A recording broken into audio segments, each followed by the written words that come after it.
भाई और बहनों, चीन ने हिंदुस्तान के शस्त्रहीन सैनिकों की हत्या करके एक बहुत बड़ा अपराध किया है। मैं पूछना चाहता हूं, इन वीरों को बिना हथियार खतरे की ओर किसने भेजा और क्यों भेजा? कौन जिम्मेदार है? धन्यवाद। गलवान घाटी के युद्ध में आपको पता होगा कि वो झड़प कैसे हुई। वो झड़प हुई हाथों से, मुक्कों से, लातों से और कुछ ऐसे वेपनों से जैसे लाइक डंडा हो गया। हाँ, और डंडे में चीनी सैनिक डंडे में कोई तार बांध के ले आए थे, हथकड़ी टाइप। हाँ, उससे झड़प हुई। कोई भी फायर आर्म एक्टिविटी नहीं हुई वहां पे। क्यों? क्योंकि मैं आपको बता दूं, इन 1993 एंड इन 1996 भारत और चीन में जो बॉर्डर एग्रीमेंट साइन हुआ था उसमें साफ साफ, पहले मैं 1993 के एग्रीमेंट की आपसे चर्चा करा देता हूँ।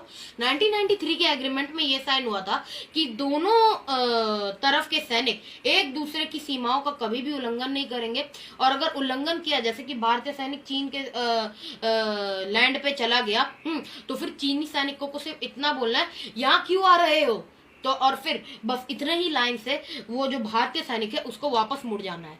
हाँ, एक तो ये, और दूसरा, दोनों सैनिक जो है, भारत जो है चीन की माटी की भी रिस्पेक्ट करेगा और चीन जो है भारत की माटी की भी रिस्पेक्ट करेगा। दोनों एक दूसरे देश की माटी की रिस्पेक्ट करेंगे, कोई भेदभाव की भावना अपने दिल में, अपने मन में नहीं रखेंगे। ये बहुत मोटा मोटी बात हुआ था उस एग्रीमेंट में। तो चलिए, हमारा जो मेन एग्रीमेंट है गलवान घाटी से जुड़ा हुआ जो एग्रीमेंट है वो है 1996 का, वो मैं आपको बता देता हूँ। उस एग्रीमेंट में क्या साइन हुआ था? उस एग्रीमेंट में ये साइन हुआ था कि कभी भी जब भी इंडिया और चाइना के बॉर्डर में पेट्रोलिंग पार्टी पेट्रोलिंग कर रही होगी, तब न भारत के सैनिकों के पास ना चीन के सैनिकों के पास फायर आर्म्स होंगे या फिर ब्लास्ट वेपन होंगे। फायर आर्म्स मतलब गन, चाहे वो हैवी वेट हो या लो वेट हो या हाई वेट हो, ओके, लाइक पिस्टल या लाइक AK-47, कुछ भी फायर आर्म्स नहीं होने चाहिए। और ना ब्लास्ट वेपन लाइक ग्रेनेड, वो ऐसे करके फेंकते हैं ना, वो वाला भी नहीं होना चाहिए, ना भारतीय सैनिकों के पास ना चीन के सैनिकों के पास। तो उसी चीज को दायरे में रखते हुए गलवान घाटी की झड़प हुई। तो अब कुछ पप्पुओं द्वारा सवाल उठाए गए हैं कि भारतीय सैनिकों के पास गलवान घाटी के झड़प में गन्स क्यों नहीं थे, फायर आर्म्स, ब्लास्ट वेपन्स क्यों नहीं थे। माफी चाहता हूं कि मैं 13 साल का हूं और 50 साल उम्र वाली बातें करता हूं, लेकिन आप खुद बताइए, हमारे देश में एक नागरिक है जो 50 साल का होके 10 साल की बातें करता है, तो अब मेरा तो फर्ज बन जाता है कि मैं 13 साल का होके 50 साल की बातें करूं। क्यों?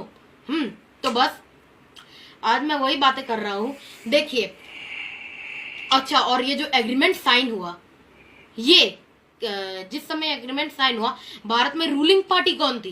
भारत में रूलिंग पार्टी थी SD देवगौड़ा की। वही SD देवगौड़ा जो अपने सपने में भी सो जाते थे, आप सबको मालूम होगा।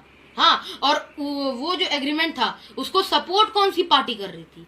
उसको सपोर्ट कर रही थी कांग्रेस पार्टी। और आप सबको मालूम होगा, अभी कुछ दिनों पहले राहुल गांधी ने कांग्रेस के अध्यक्ष पद से इस्तीफा दिया है। तो इसका मतलब वो कांग्रेस के अध्यक्ष रह चुके हैं। अब जब वो कांग्रेस के अध्यक्ष रह चुके हैं तो उनको इतना तो पता ही होना चाहिए कि उनकी पार्टी ने कौन से ईयर में कब कौन सा एग्रीमेंट साइन किया, और हमारे किस देशों से हमारी दोस्ती है, क्या क्या हमने पहले अपने कांड कर रखे हैं। इतना तो पता ही होना चाहिए किसी भी पार्टी के अध्यक्ष को कि हमने पास्ट में क्या किया हुआ है, क्या एग्रीमेंट साइन है। अब 1996 का जो एग्रीमेंट था वो कांग्रेस सरकार द्वारा ही सपोर्टेड किया जा रहा था SD देवगौड़ा को।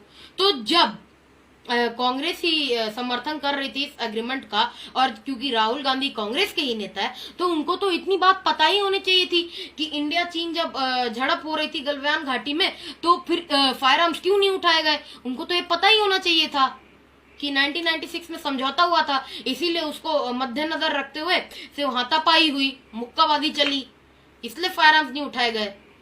ये अगर यही देश का हाल रहेगा, ऐसे ही नेता आते रहेंगे ना, तो मैं बता रहा हूँ देश का फ्यूचर जो है पूरा का पूरा नाली में जा रहा है, कचड़े में जा रहा है।